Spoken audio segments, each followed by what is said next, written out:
neighbors are a nightmare. Wait till you meet these neighbors from hell. Ever want to take a bulldozer to a whole neighborhood? This guy did. A one-man demolition derby. Get out of the house! Get out of the house! When a battle over a property line turns ballistic. Smashing your house? Homewrecker. But who needs a single bulldozer when an entire town is turning on this couple, harassing them with car horns 24/7? We're being tortured. But why? He's trying to make our town look like a bunch of idiots. Honking mad. Plus, squatters taking over mansions. My house has turned into a battleground. And it's legal. You can't get them out. Meet the guy who's in control of taking control. So you have primary control of the earth? Correct. That seems like a lot of power. Finders keepers. And battleground dog droppings. Who's left holding the bag and then throwing it in the neighbor's yard? The town mayor. We've been trying to get in contact with you about the whole dog poop thing. Poopgate. I gotta watch all of this. Tonight, do you have neighbors from hell? It's like a movie scene. A truck flattened like a pancake. He didn't care. In the annals of neighborhood mayhem, it doesn't get much crazier than this. Unbelievable. There's somebody on a tractor on Pioneer! Oh my gosh! I can't understand you when you're screaming. He's smashing my house. Smashing your house? And it's your neighbor? I'm getting out of here. Neighbors terrorized by a bully in a bulldozer. I was afraid I was going to die. I'm glad we're both alive. Dan and Mary Davis and Barb Porter are retirees who came to Port Angeles, Washington, looking for a bit of paradise. Why did you want to move here? Oh, it's a beautiful place to live. And we like to fish, and the water's right here. Clinging to the northern shore of the Olympic Peninsula, this town of 20,000 is a pit stop for giant oil tankers and a port of call for lumbermen and fishermen. More recently, the place has served as a scruffy setting for the mega-hit movie Twilight.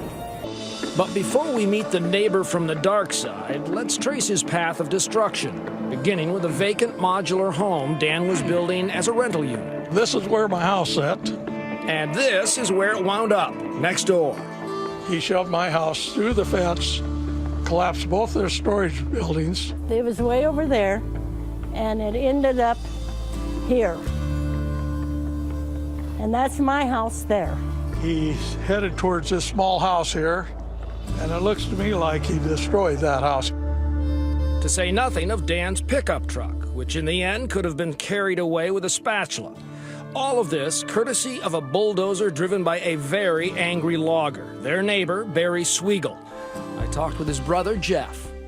Barry's actually an easygoing guy. I'm almost smiling just because of the juxtaposition of, I'm picturing him up on the dozer, knocking down houses as an easygoing guy. So I'm trying to get my head wrapped around that. Well, I guess things change, you know. If somebody makes you mad enough, you snap. You do things you probably regret. Yeah. And I think that's what happened here. He snapped. Long before Barry snapped, crackled, and popped his way through this neighborhood, a fella down in Colorado climbed in an armor-clad bulldozer in 2004 and laid waste to a good chunk of the town of Granby. When the dozer's engine finally died, the man killed himself.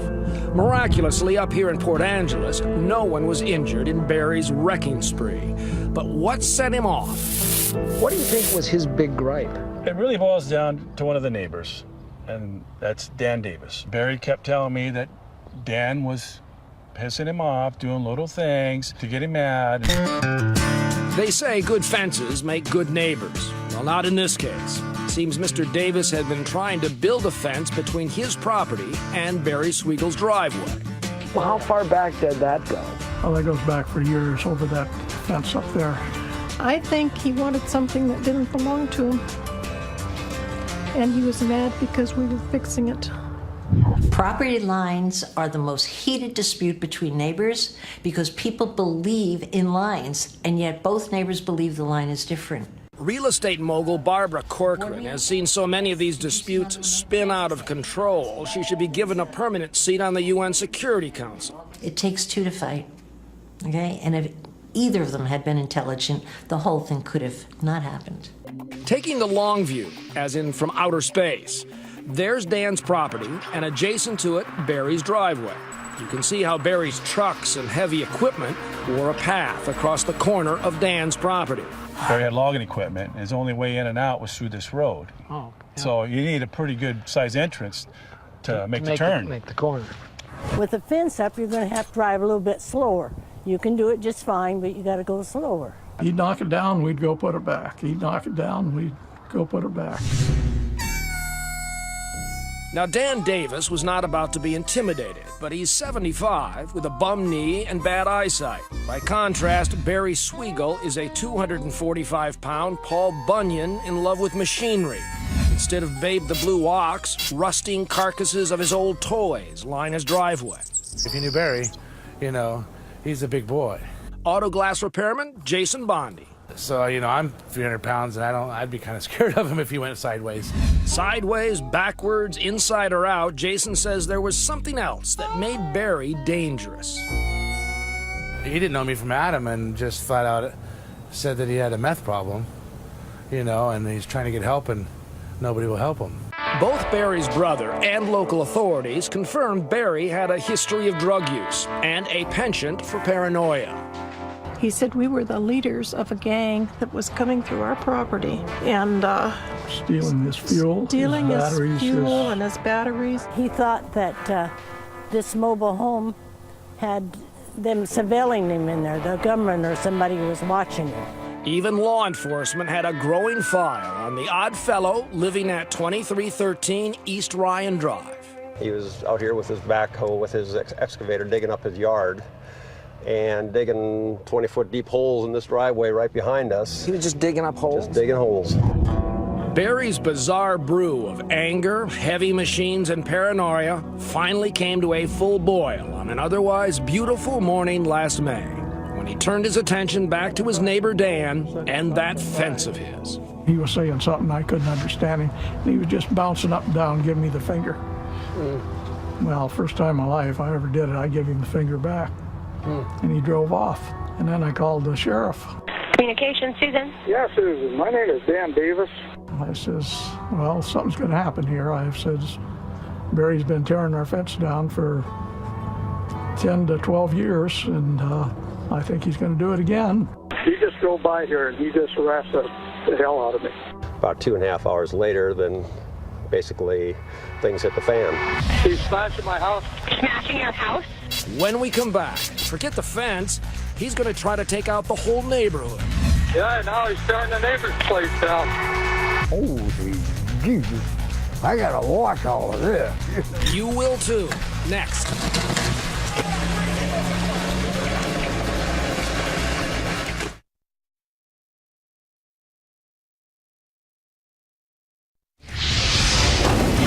Neighbors from Hell continues.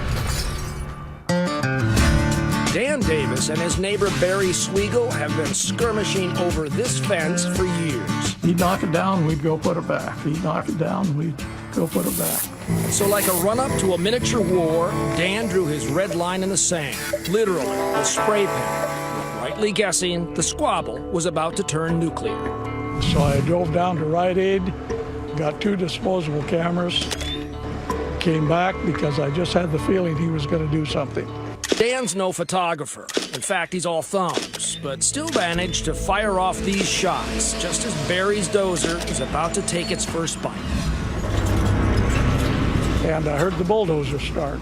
He was coming up our fence line, and immediately he started tearing out my retainer wall. He took my fence out up to this point, and I thought that's exactly where he was going to stop, but he didn't. Oh no, Barry is just getting started. And his thirst for destruction is not likely to be quenched, especially with a 30-pack of cold beer riding shotgun in the dozer. What shocked me was when that house started moving, it was, and I, look, something like that gets my curiosity up, and I'm interested. Who wouldn't be? And thanks to a neighbor's cell phone video, we have your exclusive ringside seats to Barry's rumble in the rubble. Watch this.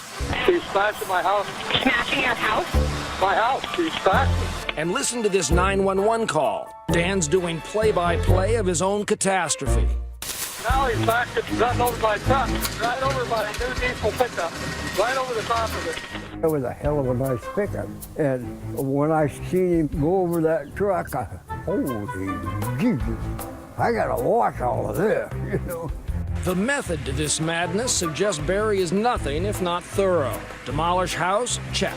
Crush pickup? Check. Up next, the power poles. You better get some cops up here with some guns, because this son of a gun is crazy. 911 emergency. Somebody hit the pole. Somebody did what? I'm sorry, the power line? People walking around. What a crazy... They should shoot that. Somebody is gonna shoot him. Where's the cops? By the time sheriff's deputies scream onto Ryan Drive, the electric lines have been flash dancing with 115,000 volts. By now, the whole neighborhood is in a panic, and with very good reason. I can't understand you when you're screaming. Like a crazed stormtrooper, Barry has suddenly changed targets, blasting through several backyards and fences on his way to demolishing 2 more neighborhood homes. Yeah, now he's tearing the neighbor's place down. After punching a hole in the side of the 3rd house, he takes aim at the main residence of Dan and Mary Davis, where Mary is napping, dozing as it were, on a sofa. I was inside, right behind this window almost. What once was a window. Yeah. And I kept hearing the noise louder and louder, but I was, about half asleep. And my dog was acting funny. Ernie had every right to feel a little peculiar. All hell's breaking loose out there. Mary's bedroom takes a direct hit. And I see a lady standing in the doorway, and I'm just like screaming on the top of my lungs, like freaking out. Get out of the house! Get out of the house! Next, Barry takes out Mary's office, then the living room where she'd been sleeping. On foot now, deputies Cartani and Backus race to catch up. We were ramped up. There's no 2 ways about it. And the information we're getting about what we're potentially dealing with. Screaming at us to shoot him. And did you have your guns up on him? I had my gun aimed at him, and I got his attention by waving my free hand. Yeah. He looked, and he immediately surrendered. Barry was booked on charges of malicious mischief, burglary, and assault with a bulldozer, which, by the way, sits in a chain-linked jail of its own, seized as evidence, but a tad too big for the sheriff's weapons lockup. I think this was my first ever bulldozer as a weapon of choice case. For more than a year, Mr. Sweigel shuffled between jail, court, and a psychiatric hospital. Finally, 3 months ago, he pled guilty to 7 counts of first-degree malicious mischief and 3 counts of reckless endangerment. He apologized and was sentenced to 29 months in a state prison. With time served and time off for good behavior, he will be released next month. And guess who's none too happy about that? I'll tell you, our justice stinks. These days, Dan Davis has the look of a man whose dog just died. In fact, Ernie passed away a few months back. Mary is housebound with health problems. My wife is 76 years old. I'll be 76 in September. And here that butthead is getting his meals cooked, his beds made, his clothes washed. The bulldozed buildings have been replaced and the wreckage of last year removed. But the Davis home had to be rebuilt from the foundation up. And it's still not ready for them to move in. We feel that we've been incarcerated longer than that man has for the sentence that he got for the damage he done to us. I think the system's kind of screwy. I think he should be struggling. We should be sitting on the gravy train like he is. Still, a restraining order will keep Barry from returning to his home for at least 10 years. Most of the old equipment and antiques are gone, except for this logging skidder, a hulking reminder of what one angry man and one big dozer can do. And it's quick and it's loud and it's noisy. And every time his brother started it up, it scared the crap out of me. As for the final tally of damages, it runs like this. Pickup truck, $40,000. Tractor, $16,000. Boat, $8,000. Various homes and buildings, $300,000. Images of Barry's neighborhood block party, priceless. Next, there goes the neighborhood. Squatters. They're just defiant. Squatters taking over mansions for free. It's legal, and this guy is teaching them how. Are you saying that you have some sort of papal authority here in North America? In the globe. When Neighbors from Hell returns.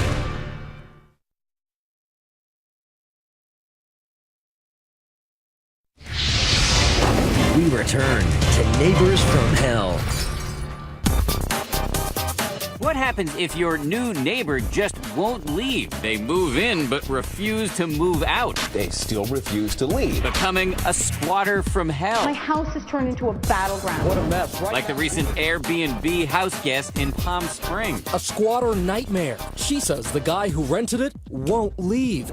But if you want to hear what may be the craziest, most outrageous squatter story, you gotta go to Boca Raton, Florida, a city synonymous with conspicuous consumption, designer clothing, designer dogs, and bombastic boats. Welcome to the aptly named Golden Harbor Drive, where everybody's backyard is right on the water. Rocking the infinity pool. Pretty good look. It is a Tony enclave that not long ago played reluctant host to a strange and uninvited guest. This is it right here. Yeah. Mike Avram lives here and notices something odd transpiring at a house on his block. This is a sweet house. It is a $2.3 million, 7,500 square foot plus-size palace. The previous owner had money problems, signed it over to Bank of America, and moved out. Now, a stranger is moving in without paying a penny to the bank, and he's not alone. A bunch of guys pull up and move into this beautiful house and tell you they are establishing an embassy. An embassy for their mission. Their religious ministry. mission. Yeah, and they're going to have transient families coming in and out in accord with their ministry. And your response to this was? I don't think that's going to fly. It gets even weirder quickly. The new occupant posts paperwork on the house saying nobody can enter without an invitation and 2 types of ID. On the elaborate forms, the name of the man who now claims ownership, Andre Barbosa. Neighbors Google him right away, and up pops the Facebook page of a 23-year-old Brazilian, an aspiring hip-hop artist who calls himself Loki Boy after the Norse god of mischief. That is when neighbors call 911. They've changed the locks, they put a no trespassing sign out, and they're moving in. All right, I'm 911 officer dispatch as soon as possible. Call the police on these right here. Squatters. They're just defiant. The cops show up and speak to Loki Boy, who you can see right there on a neighbor's cell phone video. But here's where what seems like a clear-cut trespassing case gets truly crazy. Loki Boy presents the police with this document, which stops them in their tracks. Loki Boy is claiming something called adverse possession. The notion is that someone can move on to a property, fix it up, take care of it, and after a period of time, it's their property. It is an obscure but very real law that is on the books in all 50 states. If Loki Boy stays for 7 years, the mansion is his. So this kid was pretty clever because he was using language that was very confusing for you and your force. Absolutely. Thus begins a bizarre stalemate, with Loki Boy occupying the house day after day. Police, prosecutors, and the bank are in a state of confusion and paralysis, which is a lucky break for Loki Boy, who meanwhile is living large, working on a new rap video with the mansion as a backdrop. Was that frustrating for you? Very. More than 4 weeks into this thing, Lynn Houston, a nervous next-door neighbor, has had enough of this squatter from hell. I was going to do anything to get rid of him. Anything. You were willing to buy that house? Yes. You were going to take out a mortgage? No. Just pay cash? Yes. Pay cash for this house to get this kid out? Yes. Neighbors outraged to find out. When her phone calls to the bank are not returned, she alerts the media. Hard to believe, but true story out of Florida. The nervous neighbor is convinced that the nightmare here on Golden Harbor Drive is connected to something much larger. I believe there's somebody much more important, much higher, much wealthier behind him. Don't know who. We decide to do some digging. Remember those weird documents Loki Boy posted on the front of the house? There is another name on there, James McBride, who, as we learn, is the founder of a mysterious group called Divine Province. Can take back all this property that has been taken from us. McBride is an ex-con who's done time for cocaine importation and run-ins with the IRS. He says he hasn't paid federal income taxes in 26 years and claims he can teach you how to live like him. McBride is very suspicious of the media, but he agrees to speak exclusively with ABC News. What is your connection to Andre? He's a member of the Divine Province. He says he didn't know in advance about Loki Boy's mansion takeover, but he now supports him fully. It's lawful to move into a house that's not yours and say, this is mine. Correct. But there are many other laws McBride feels he and his followers are not subject to. How? He shows me a seal he says was a gift from Pope Benedict himself. What can you do with this? It means I can now give orders or issue decrees that the Vatican and the Roman Curia must follow. Are you saying that you have some sort of papal authority here in North America? In the globe. In the globe? Correct. So you have primary control of the earth? Correct. That seems like a lot of power. I understand, it is. And a lot of responsibility. This may sound ridiculous, but the FBI is not laughing. There are an estimated 300,000 people in this country who share some version of McBride's belief that American laws do not apply to them. Some of these people are using tactics like adverse possession to take over vacant homes. Why did you decide on this house? Why not? It's a beautiful house. Meanwhile, back on Golden Harbor Drive. Some people aren't sleeping, some people can't eat. With media attention reaching a fever pitch, the cops mount a raid. We showed up here, opened the door, walked in, no one's here. They haul away Loki Boy's stuff and change the locks. 51 days after it began, the nightmare on Golden Harbor Drive ends with a whimper. Loki's house of cards has tumbled down. He has sneaked off quietly. I don't wanna let you go. And the mansion has now been sold legally to this guy, Zev Freitas, a successful Boca Raton realtor. I live with my 2 children, my daughter Amy and my son Aaron. And what about the squatters? So I knew that this was the house that had the squatters, but that was about it. I don't think it affected the value of the property. Zev's purchase brings a huge sigh of relief to neighbors like Becky Davis. Hi. Hey, how you doing? How are you? Nice to see you. Nice to see you. You know how infamous your house is, don't you? I know, well. The neighborhood was very, very frightened. Loki Boy was just scary because we didn't know anything about him. And remember James McBride, leader of Divine Province? He recently learned the hard way that he is, in fact, subject to the law. Just last week, among other things, he was convicted of impersonating a diplomat, and he's most likely going back to prison. I think the whole neighborhood feels safer. If anything good has come out of this ordeal, the neighbors say it's that they've grown much closer. Here they are throwing a victory celebration over the eviction of the squatter from hell, complete with a surprise guest. Okay, Loki, come on out. A Loki Boy impersonator.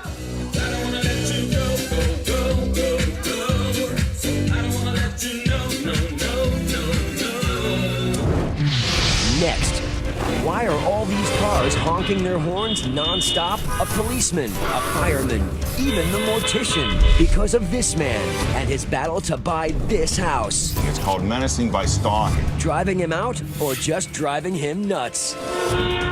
When Neighbors from Hell returns.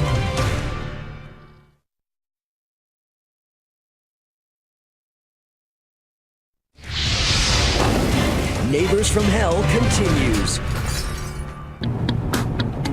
Of all the homes in Hubbard, Ohio, it might be the last one you'd expect folks to fight over. But this vacant house on East Liberty Street is the hottest property since good old Nehemiah Hubbard founded the town 200 years ago. Oh, what a fuss over a little fixer-upper. This all started in 2007 over a simple real estate deal, correct? Right. It was the property next door here. Meet Rick and Cindy Kurlich, longtime Hubbard residents. They say all they wanted was to buy the property next door. The only problem? It wasn't for sale. These folks, John and Marlene Clementi, had inherited half the house. The other half was tied up in court. But Rick Kurlich tried to buy it anyway, even though it had been in the Clementi family for generations. I says, well, you're not getting my land. And I said, that's not right. It's my family since 1922. How could you do that? The Clement family called me up and they told me to take my bid off the table. And if I didn't take my bid off the table, we'd be bitter enemies for life. Rick never got the house, but he says he's still paying for what he did. As the town fire chief, Clementi had lots of friends, and suddenly Rick and Cindy say it seemed like every single one of them was driving by honking the horn, and it wasn't to say hello.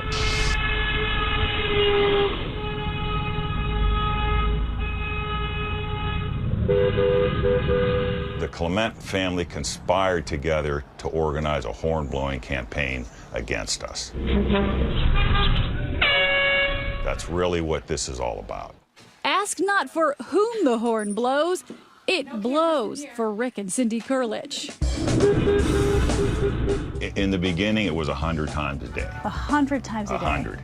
So they began planning their payback. Their house now bristles with expensive surveillance cameras. As we were looking them over, just watch what happened. The last camera is down here on the tree. Okay. Oh, somebody just honked their horn. Did you hear that? Yeah, it's never Was that ending. a friendly honk? Probably not. Okay. Rick says his ear is now finely attuned. Do certain makes and models have a particular sound? Yes. You can tell an import horn from a domestic horn. Who are these horn blowers? Not just people in the town, but people who work for the town.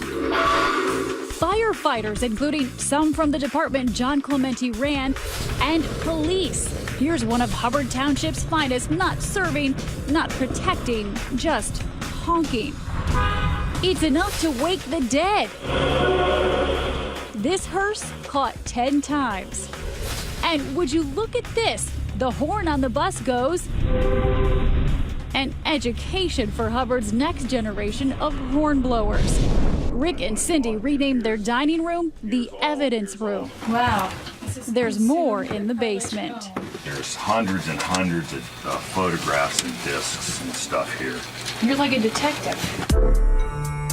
So when did people start blowing the horns? Were you recruiting people, telling them to get this guy out of town? That's what he tells everybody.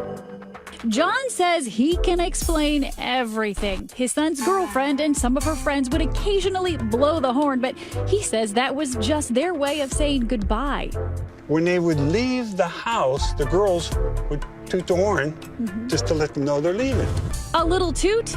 Yeah, Rick says, like this car leaving the Clementi's driveway at 4 in the morning.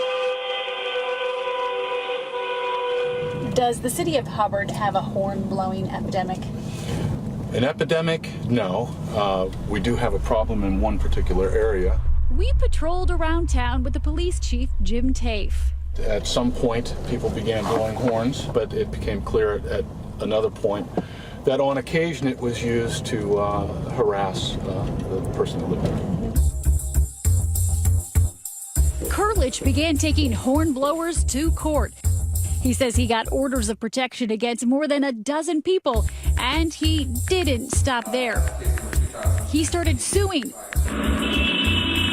Somebody beeps, Rick sues. Beep, sue.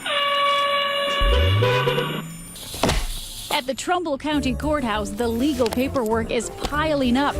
Rick is now suing no fewer than 40 alleged hornblowers, including the Clementis. This isn't my job, and I don't want to do this, and I'm sad that I have to.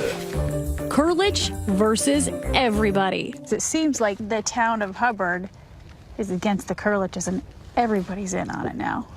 Why wouldn't you be against him? If you beep your horn one time, he'll take you to court. Just a regular beep. Does the city of Hubbard want the Kurliches to leave? I believe so. Do you think you've made matters worse? We don't know how else to stop it. We knew it was a long shot, but we asked both sides if they would consider mediation. We would love it for it to stop, but how do you get everybody in Hubbard to come to a meeting and say stop? Now there's a thought. Get everybody in Hubbard to come to a meeting. I don't know. Oh yeah, Rick, that's just what we're gonna do. It's the 2020 Barbecue Peace Summit. Yeah, all right. But will the warring parties or anyone else bother to show up? Find out when we come back.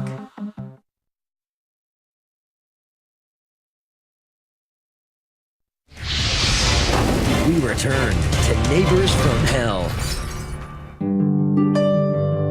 Which is the real Hubbard, Ohio? The peaceful city that claims to be the official home of the nicest people?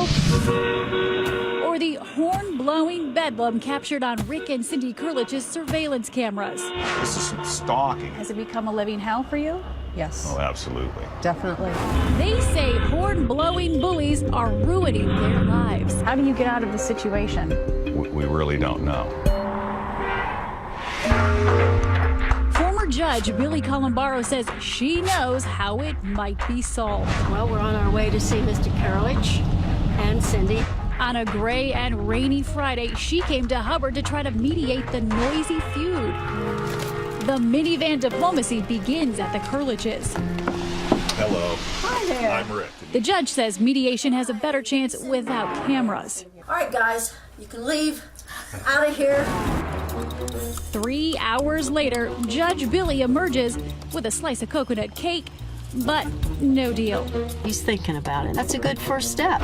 Next stop, the Clementis, the people Rick and Cindy say organized the horn-blowing harassment in the first place. Hi. Another marathon session, but at the end of the day, My assessment is they're just not ready for mediation at this point. it looks pretty hopeless. But the next day, clear skies and a new plan. 2020 throwing a peace and reconciliation barbecue, complete with banners, balloons, and burgers. We even hired a classical guitar quartet and an a cappella group, hoping their harmonies will inspire. We all just arrived on the scene. We got about an hour before everyone starts arriving. We've invited the entire town with full-page newspaper ads. It was a big story. A national news magazine is back in the Valley today trying to help resolve the horn-honking harassment case in Hubbard. Cheeseburger's ready. Who had the cheeseburger? There you go. Thank you. You're welcome. You think we're going to come to a happy medium over hot dogs and hamburgers today? We sure hope so. It's between two people, and the whole city's involved. Yeah. Now it makes us all look like idiots. We do want to welcome you to the Hubbard, Ohio Peace and Reconciliation Barbecue.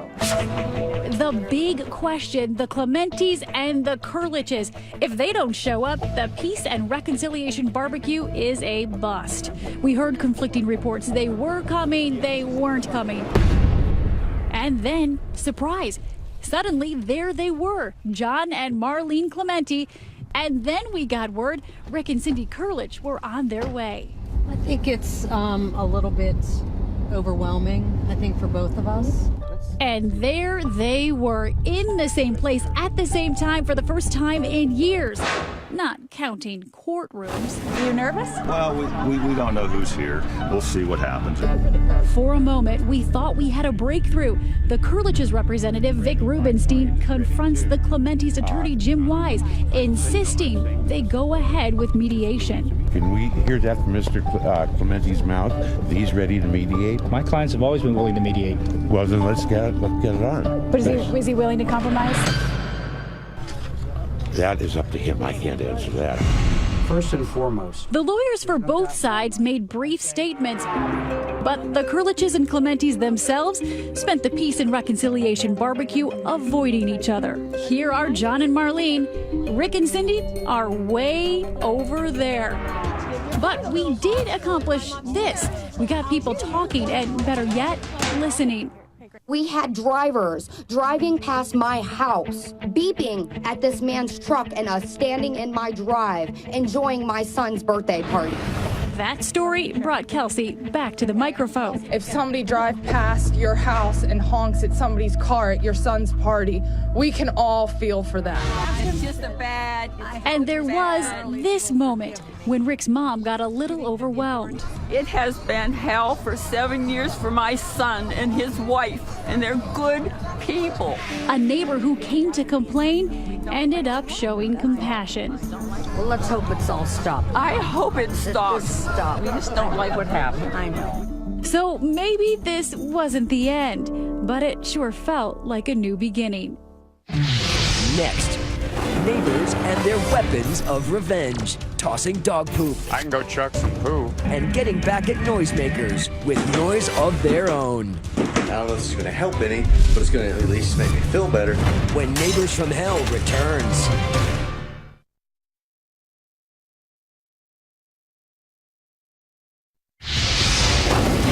Neighbors from Hell continues.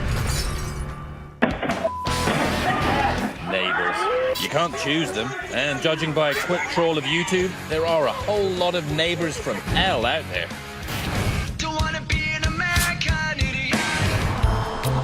Even in the most genteel surroundings, like here in sleepy, sunny San Marino, California, neighborly relations can explode. In this country, when someone puts it on your doorstep, they're telling you what they think of you. That's what happened, and it's dirtied the name of San Marino. When they think of San Marino, they're going to think of the poop zone. Watch the security camera evidence. A man picks up a bag of dog poop, not from his own dog, it was just lying on the sidewalk, and flings that feces onto a neighbor's doorstep. I was stunned. This is shocking to the whole community. Because the man caught on camera lobbing that little numero duo, none other than the man in the big chair. It's the mayor. What's now become known as Poopgate. And Mayor Dennis Neer has gone the way of Nixon. He resigned. We've been trying to get in contact with you about the whole dog poop thing. Well, I haven't gotten any messages, and I'm really busy now. This is my least favorite part of the job. He's just woken up. Are you a psychologist? I'm not. And neither am I. And I can't answer your question other than to say it was a mistake. I was tired in the time that I did it. It was a mistake.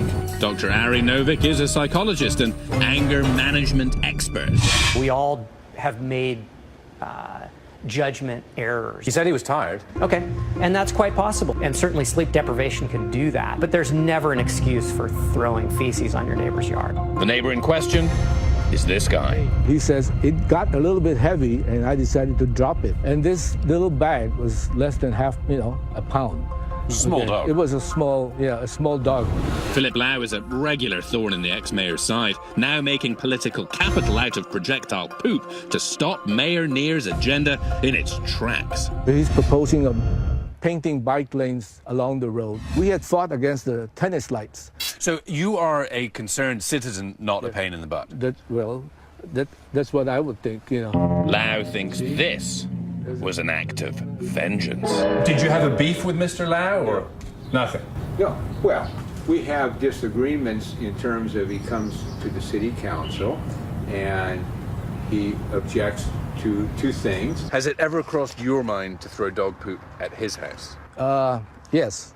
I mean, when I saw the video, but my wife talked me out of it. If you live in a city, chances are you have a neighbor from hell nearby somewhere. Comedian Hal Sparks, he has one. I have a neighbor who has a tree, a gooey, sappy tree with white fluff that it's like tars and feathers, my house. Your neighborhood is a family you didn't choose. But these days, security cameras like Mr. Lau's make it much harder for those nasty neighbors to get away with it. Steve Miller lives in posh Palm Beach Gardens, Florida. One day, he noticed a bag of dog poop on a bush in his manicured front yard. Then I noticed there was another 10 bags in there. So I went to the store, bought a video camera, and mounted it on the house and just let it run, and it caught all the action. A dog-walking neighbor was regularly dropping doggy doo-doo off at Steve's house. And on this video evidence, he was given multiple tickets and a little punishment to fit the crime. He also made him come back and pick up his dropping.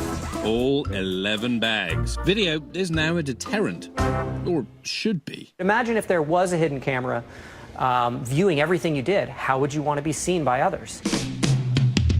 Some now take the law into their own hands, publicly shaming them with a play-by-play critique of their late-night karaoke playlist, posted in the building.